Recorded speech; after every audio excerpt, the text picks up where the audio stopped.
आदाब, मैं मुमताज आलम रिजवी और इस वक्त मैं बात करूंगा इसराइल के। जी हाँ, इसराइल मुसलसल हमले कर रहा है और ऐसा लग रहा है कि जंग जो है वो बढ़ जाएगी, क्योंकि जो हमास है और जो और ऑर्गेनाइजेशन है, हिजबुल्लाह हो या हूती हो, वो भी मुसलसल हमले कर रहे हैं, जवाबी कार्रवाई कर रहे हैं। तो ऐसे में ऐसा लग रहा है कि इस पूरे खित्ते में जो ये सोचा जा रहा था कि शायद 10 या 15 दिन में ये जंग खत्म हो जाएगी, लेकिन ऐसा नहीं लग रहा है, क्योंकि जिस तरीके का इन्वॉल्वमेंट बढ़ता जा रहा है उससे ही लग रहा है कि ये जंग, ये ऑपरेशन, ये कार्रवाई बढ़ सकती है। और अगर ऐसा होता है तो यकीनन ये न सिर्फ ये कि फिलिस्तीन और इसराइल के लिए परेशानी का बायस बनेगा, बल्कि इसकी आंच जो है वो हिंदुस्तान तक भी पहुंचेगी।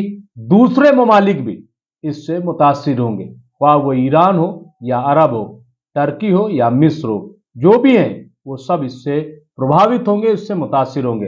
हिंदुस्तान एक मजबूत मुल्क है।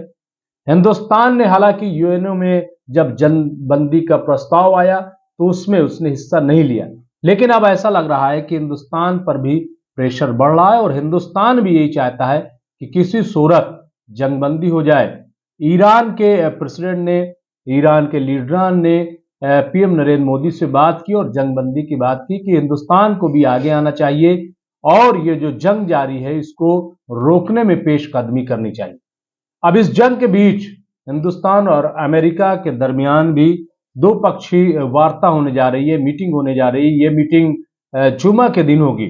जी हाँ, और इस मीटिंग को बहुत अहम करार दिया जा रहा है। एक रिपोर्ट जो बीबीसी से मिली है, उसमें बीबीसी ने बात की है, जो अमेरिका में 2009 से 2011 तक हिंदुस्तान की सफीर रही हैं, एम्बेसडर रही हैं, मीरा शंकर, उनसे बात की है। उन्होंने जो बात की है उससे अंदाजा लग रहा है कि हिंदुस्तान जो है वो जरूर ये चाहेगा कि किसी तरीके से अमेरिका को कन्विंस करे, अमेरिका को समझाए, क्योंकि अगर अमेरिका चाहेगा तो जंग रुक जाएगी। अमेरिका अगर जंगी जो बेड़े हैं या जंगी जो सामान है वो अगर भेजना बंद कर देगा तो जाहिर है कि इजराइल को पीछे हटना पड़ेगा।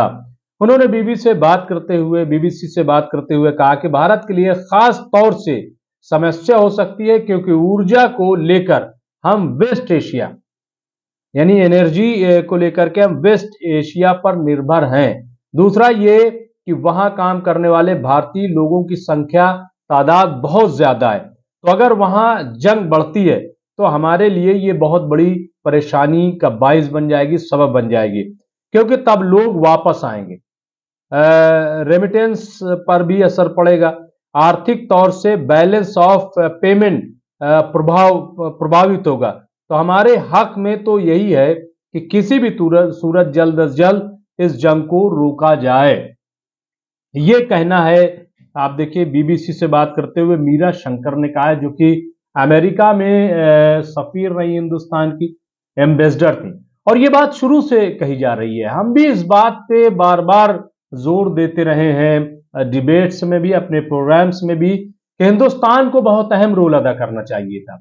हिंदुस्तान ने न जाने क्यों जो जंग बंदी का मसौदा पेश किया गया था, करारदाद पेश की गई थी, उसमें क्यों हिस्सा नहीं लिया मुझे नहीं पता। लेकिन उसके दूसरे ही दिन जब पीएम नरेंद्र मोदी ने मिस्र के सदर सीसी से बात की और फिर अभी हाल ही में जो ईरानी सदर हैं रईसी, उनसे बात की है, अब अमेरिका से बात होने जा रही है, तो उसमें कहीं ना कहीं ये बात निकल के आ रही है कि हिंदुस्तान भी अब ये चाहता है कि किसी तरीके से जंग बंदी हो जाए।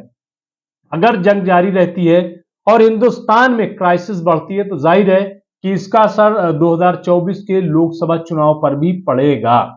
इसमें कोई दो राय नहीं है। मीडिया कुछ भी कहे, मीडिया जिस तरीके की रिपोर्टिंग कर रहा है वो एक अलग मसला है, लेकिन इसका फायदा हिंदुस्तान को मिल जाएगा ऐसा मुमकिन नहीं, बल्कि इससे नुकसान होगा और खास तौर से पीएम मोदी को बड़ा झटका लगेगा। तो इस पूरे अगर पस मंजर में आप देखें तो ऐसा लग रहा है कि फिलहाल जो है हिंदुस्तान की कोशिश यही हो रही है कि किसी सूरत से जंगबंदी हो जाए और जो फिलिस्तीन और इजराइल के दरमियान पिछले 1 महीने से ज्यादा हो गए, वो जंग रुक जाए और अब ओआईसी की भी मीटिंग होने जा रही। तमाम जो इस्लामिक ममालिक हैं वो एक साथ सर जोड़ के बैठने जा रहे हैं। एक बड़ी आपातकालीन एक तरीके से कहा जाए इमरजेंसी जो है वो मीटिंग बुलाई गई है। उसमें क्या फैसला लिया जाता है, क्योंकि अवामी सतह पर जो रिपोर्ट आ रही वो ये कि टर्की हो या मिस्र हो या सऊदी अरब या और ममालिक जो मुस्लिम ममालिक हैं, इस्लामिक कंट्रीज हैं, वहां पे अवामी प्रेशर बहुत है कि आप जो है इसमें इंटरवीन करें, क्योंकि फिलिस्तीन में बेगुनाह मारे जा रहे हैं, वहां बच्चे मारे जा रहे हैं और कई लाख लोग अभी ऐसे हैं जिन तक न दवाएं पहुंच रही हैं न खाना पानी पहुंच रहा है। हमले रोज हो रहे हैं, इजराइल मुसलसल हमले कर रहा है, 1 मिनट के लिए, 1 लम्हे के लिए हमला करना नहीं रोक रहा है। और उसके जवाब में जाहिर है कि हमास भी और हिजबुल्ला और दूसरी जो ब्रिगेड है, दूसरे जो गुट हैं, वो जवाबी हमले कर रहे हैं। तो इस तरीके से इस खित्ते में अगर आप देखें तो एक पूरा माहौल जो है वो बहुत ज्यादा खराब है। हिंदुस्तान की अगर बात करें तो एक छोटी सी हिस्ट्री जो हिंदुस्तान की है वो अगर उस पर रोशनी डालें तो उससे अंदाजा होगा कि यरूशलेम यानी बैतुल मुक़द्दस जो है वो कोई नई बात वहां जंग नहीं है, बल्कि बैतुल मुक़द्दस पर जिस तरीके से मुसलमान उस पर अपना हक जताते हैं और जाहिर है कि वो मुसलमानों का क़िबला अव्वल है, लेकिन यहूदी भी उसे अपनी जगह करार देते हैं। और अगर तारीख में आप जाएंगे, मैं आपको बताऊं कि हिंदुस्तान से जो रिपोर्ट है कि तकरीबन 40,000 किलोमीटर ये वाक़ है यरूशलेम, और इजराइल और हमास के बीच जो जंग चल रही है, तो इसकी अहम वजह जो तजिया निगार बताते हैं वो यही बताते हैं कि ये बैतुल मुक़द्दस है और ये मस्जिद अक्सा है। इसी की बुनियाद जो है, बुनियाद पर ये जंग हो रही है। एक तरफ इजराइल जो है, यहूदी जो है, खास तौर से जो सयूनी है, वो ग्रेटर इजराइल का ख्वाब देख रहे हैं, यानी वो मक्का और मदीना तक आप देखेंगे तो आपको एक पूरा नक्शा मिलेगा। तो इससे आप देखिए कि बताया ये जा रहा है कि अल-अक्सा यरूशलेम की वो मस्जिद है जिसमें 2021 में इजरायली पुलिस घुस गई। अब आप देखिए कि बार बार अब ये चीजें सामने आ रही, मीडिया इस चीज को लिख रहा है, बार बार ये हो रहा है कि साहब हमास ने हमला किया, हमास ने हमला किया, लेकिन अब ये स्टोरी आ रही है और जैसा कि यूएनओ ने भी कहा था कि हमास ने हमला किया। और जाहिर है मैं भी ये बात कहता हूं कि जब हमास या कोई ऑर्गेनाइजेशन हमला करती है तो वो एक टेरर ही होता है, वो एक दहशत ही होती है। आप उसको ये नहीं कह सकते, क्योंकि हमले में कोई फूल नहीं बरसाता है। हमला जो है वो जाहिर है कि वो जानलेवा ही होता है और ये हमास ने किया, इसमें कोई दो राय नहीं है। और इजराइल वो यूएनओ भी ये कह रहा है कि ये टेरर अटैक है, हिंदुस्तान ने भी कहा कि ये टेरर अटैक है। तो यकीनन ये हम इसको कहते हैं कि ये टेरर अटैक है, क्योंकि कोई भी अटैक वो टेरर ही फैलाता है, चाहे वो छोटा अटैक हो या बड़ा अटैक हो। तो ये तो है, लेकिन अब अगर आप उसके पीछे देखेंगे जो यूएनओ ने कहा कि ये टेरर अटैक है, लेकिन इसका रिस्पॉन्सिबल, इसका जिम्मेदार इजराइल है, क्योंकि इजराइल जो है मुसलसल फिलिस्तीनियों पर कब्जा कर रहा है, उनकी जमीनों को हड़पने की कोशिश कर रहा है, उन पे जुल्म और ज्यादती कर रहा है, जो टू नेशन थ्योरी है उस पर अमल नहीं कर रहा है। तो ये चीज है, और ये आप देखिए कि 2021 में तो जाहिर है कि जब आप मुसलसल मारेंगे तो उसका जवाब होगा।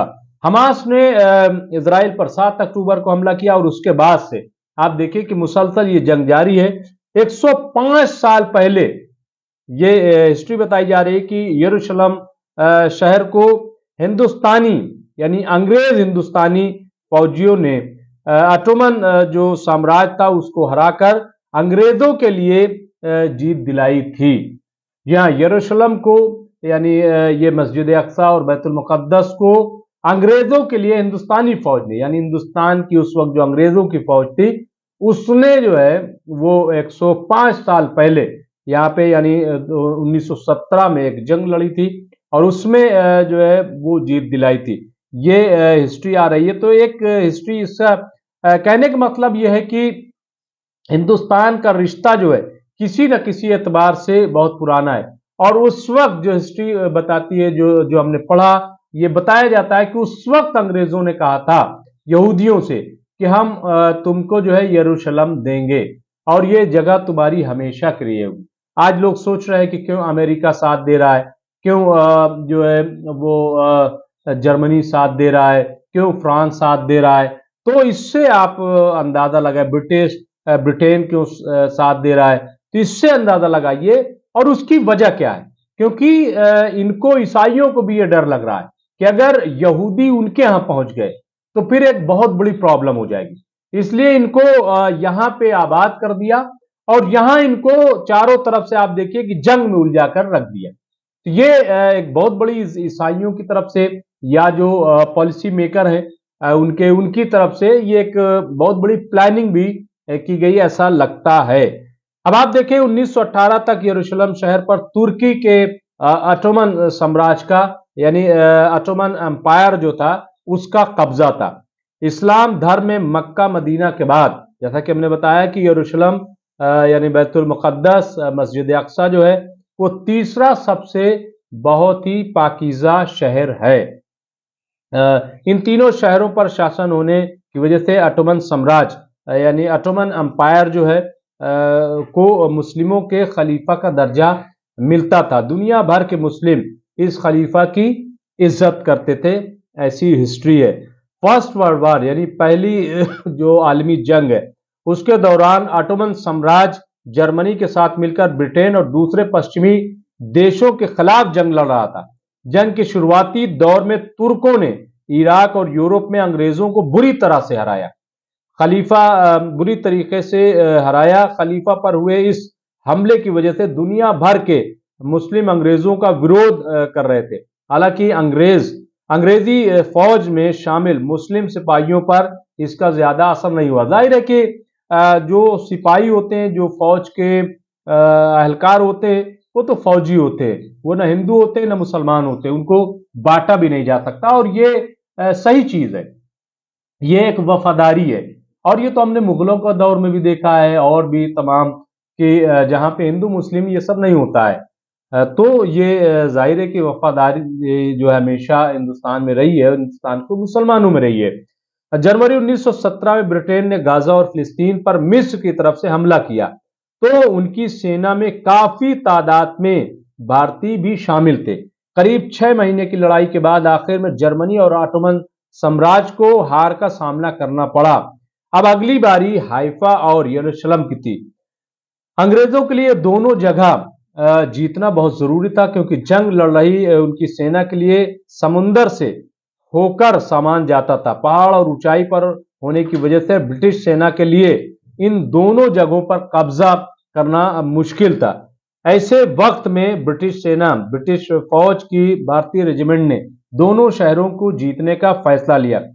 17 नवंबर 1918 को घुड़सवार भारतीय सैनिकों ने भाले और तलवार के साथ यरूशलेम शहर पर हमला बोल दिया। भारतीय रेजिमेंट में शामिल मुस्लिम सिपाहियों को यहाँ की संस्कृति और रहन सहन के बारे में अच्छी तरीके से पता था। ऐसे में उनके लिए यहाँ जंग लड़ना बेहद आसान था। भारतीय सैनिकों के आगे जल्द ही जर्मन और ऑटोमन फौजों को हारना पड़ा और यरूशलेम छोड़कर भागने के लिए वो मजबूर हो गए। 9 दिसंबर को दुश्मन सैनिकों के जंग के मैदान में भागने के बाद भारतीय रेजिमेंट में पूरे शहर में कब्जा कर लिया। तो ये यहाँ पे ये चीज बताने की बात है कि हिंदुस्तान हर दौर में कहीं ना कहीं इन्वॉल्व रहा है और उसकी वजह यह है कि हिंदुस्तान में भी अगर आप देखेंगे तो आज नहीं बल्कि एक जमाने से, मैं तो पढ़ रहा था कि युधिष्ठिर के दौर से यानी जब महाभारत हुई थी उसके बाद से भी अगर आप देखेंगे तो अरबों से इनके रिश्ते रहे हैं। और मिडिल ईस्ट जो है वो हिंदुस्तान में, मिडिल ईस्ट के मशरिक वस्ता के जो लोग हैं, ताजिर है, वो हिंदुस्तान में आते रहे। तो ये जो तिजारत का रिश्ता है आज भी वही मसला है कि अगर यहाँ पे जंग बढ़ती है तो जैसा कि एनर्जी जो है वो प्रॉब्लम आ जाएगी। जो गैस है या तेल है, या तमाम चीजें अगर देखें तो यहीं से आती हैं। फिलहाल हिंदुस्तान में आप देख रहे हैं कि गैस हो या तेल हो, ये इसकी कीमत जो है वो बहुत ज्यादा है, और इस पर सियासत भी बहुत ज्यादा होती है। जाहिर है कि ये बार बार कही बात कही जाती है कि जब आलमी बाजार में तेल सस्ता है तो हिंदुस्तान में क्यों महंगा है। और पब्लिक तो ये नहीं समझती, पब्लिक तो ये जानती है कि पहले अगर 65 रुपए में पेट्रोल था तो आज 100 रुपए में क्यों है, पहले अगर 55 रुपए में डीजल था तो आज 95 रुपए में क्यों है, 90 रुपए में क्यों है। पहले गैस सिलेंडर अगर हमें 450 रुपए में मिलती थी तो आज 1200 में क्यों मिलती है। तो इस तरीके का जो है मुआवजा या कंपैरिजन जो है वो होता है। बहरहाल कुल मिलाकर के ये जो मीटिंग हो रही है इसमें भारत की यही कोशिश होगी कि जंग रुके, और देखना ये होगा कि भारत की कितनी बात मानी जाती है। हालांकि पॉलिटिकल एतबार से, सियासी एतबार से हम लोग यही या तजिया निगार यही कहते हैं कि भारत फिलहाल जो है वो दूर दूर तक कहीं नहीं, लेकिन ईरानी सदर ने जिस तरीके से बातचीत की और जो बातचीत सामने आई उसमें यही लगता है कि हिंदुस्तान को कोई भी मुल्क इस वक्त नजरअंदाज नहीं कर सकता है। और अगर हिंदुस्तान ने और खास तौर से पीएम मोदी ने बेहतरीन तौर पर डिसीजन लिया तो जाहिर है कि जंगबंदी में हिंदुस्तान का बहुत अहम रोल हो सकता है। बहुत बहुत शुक्रिया।